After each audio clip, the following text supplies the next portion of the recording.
last video, I spoke about the importance of keeping a list of all the things that distract you while you're working, and how writing them down can help to sever the connection between craving for a distraction and acting on it.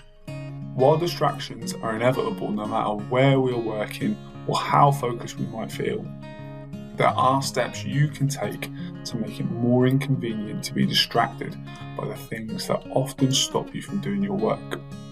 Today, I'm going to talk you through one strategy that can help with this, the 20-second rule. In his book, The Happiness Advantage, Shawn Achor described how he wanted to build a new habit of practicing guitar every evening.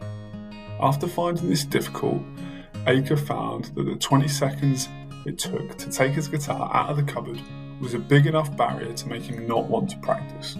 In other words, it took a 20-second inconvenience for him to determine that the rewards of playing guitar weren't worth the effort. He came up with a simple solution.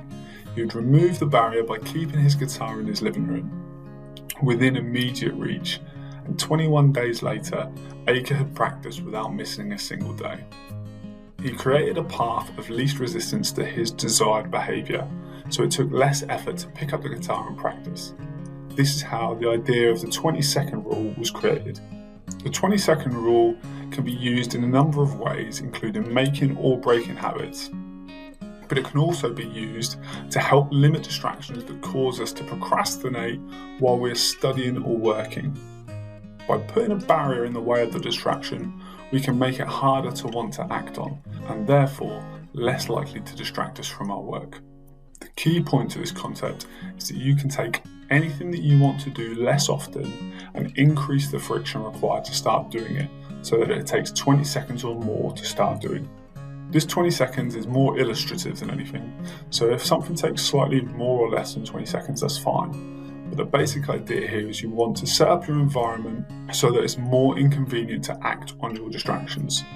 We can do this in lots of different ways, but here's a few simple examples. If you find yourself constantly reaching for your phone, move it away from your desk.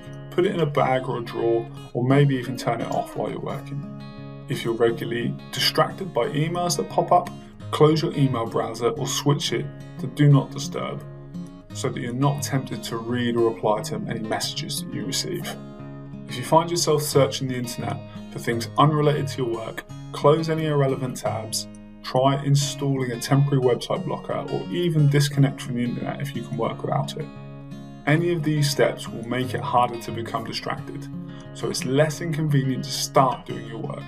Give it a go and try to do whatever it takes to make procrastination as inconvenient as possible for you, and you'll be well on the way towards not putting things off so often. Check out the description for more support around procrastination from Student Services.